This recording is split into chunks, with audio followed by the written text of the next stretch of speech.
ये कहानी एक मामा और भांजे की है। एक गांव था जिसमें सुखीलाल नाम का एक आदमी रहता था। वैसे तो वो पढ़ा लिखा नहीं था, लेकिन दूसरों के सामने वो ऐसे दिखता था जैसे वो बहुत ही बड़ा विद्वान है और उसे हर चीज का ज्ञान है। सुखीलाल ज्यादा अमीर नहीं था, लेकिन उसे अपना खर्चा पानी चलाने का रास्ता पता था और उससे वो अपना जीवन व्यतीत करता था। एक दिन उसकी बहन के घर में कुछ परेशानियों के चलते उसने अपने बेटे राम को सुखीलाल के यहाँ थोड़े दिन रहने के लिए भेज दिया। मामा और भांजा साथ में रहने लगे। राम भी पढ़ा लिखा नहीं था।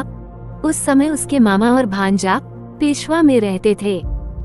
पेशवा में विद्वानों का बहुत आदर किया जाता था। सभी को ज्ञान बांटने के लिए मुद्राएं दी जाती थी। सुखीलाल भी अपना जीवन उन मुद्राओं को लेकर ही व्यतीत करते थे। एक दिन सभी विद्वानों को महल में राजा के सामने उपस्थित होने को कहा गया। सभी विद्वान वहां जाकर उपस्थित हुए। सभी ने अपने अपने स्थान ग्रहण किए और मुद्राएं लेने की चाह में सुखीलाल भी अपने भांजे राम के साथ महल में चले गए। राम बहुत ही भोला भाला था। उसे झूठ बोलना पसंद नहीं था। वो हमेशा सच की राह पे चलता था। जब सुखीलाल उसे महल लेके गया तो उसने जाने से मना कर दिया, लेकिन सुखीलाल ने जोर जबरदस्ती से राम को महल में आने के लिए मना लिया। जब राजा सभी को मुद्राएं दे रहे थे तो सभी अन्य विद्वान लाइन में खड़े होकर अपनी बारी का इंतजार कर रहे थे।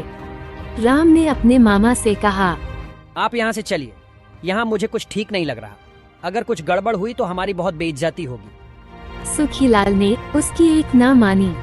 वो राम से कहने लगा, मेरी जिंदगी इसी से चलती है, तुम्हें खाना भी इन्हीं मुद्राओं से मिलती है। अगर मैं ये नहीं लूंगा तो हम क्या खाएंगे और कैसे रहेंगे। राम ने फिर भी अपने मामा को बार बार समझाने का प्रयास किया। मामा ने डांट फटकार कर भांजे को चुप करा दिया। राम को मामा की ये बात भी माननी पड़ी और वहाँ पर अपने मामा की बारी आने का इंतजार करना पड़ा।